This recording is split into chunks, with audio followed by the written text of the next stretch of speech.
The best way to communicate the value of trust and safety is just to communicate it. That is step one.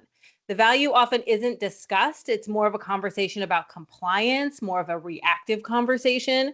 That said, at the workshop this year at the Trust and Safety Summit, Alice Hunsberger and I are really going to dig into the kinds of communication this can include, whether it's front facing, public advocacy, whether it's internal comms, and how to tailor that message to be most effective with the different stakeholders.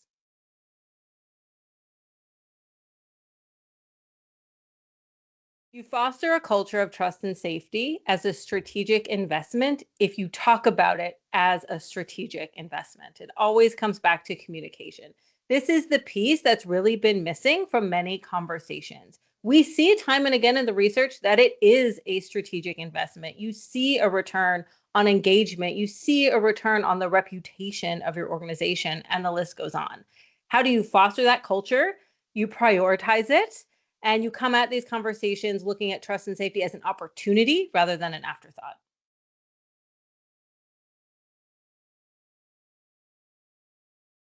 Where I see the biggest gaps in digital leadership in trust and safety circles is them receiving any sort of support of how to best use their position to set standards and cultures around safe, resilient spaces.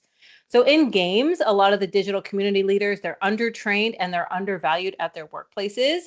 And in the last few years, my work in this space has really been trying to figure out how can we empower them? How can we provide information and research to the organization so they prioritize this position?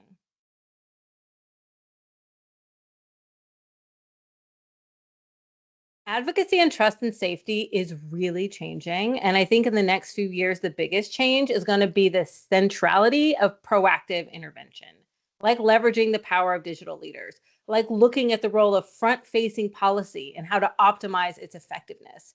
Reactive trust and safety obviously has an important part of the puzzle, but it's no longer the only part of the puzzle. And I think we're starting to see that.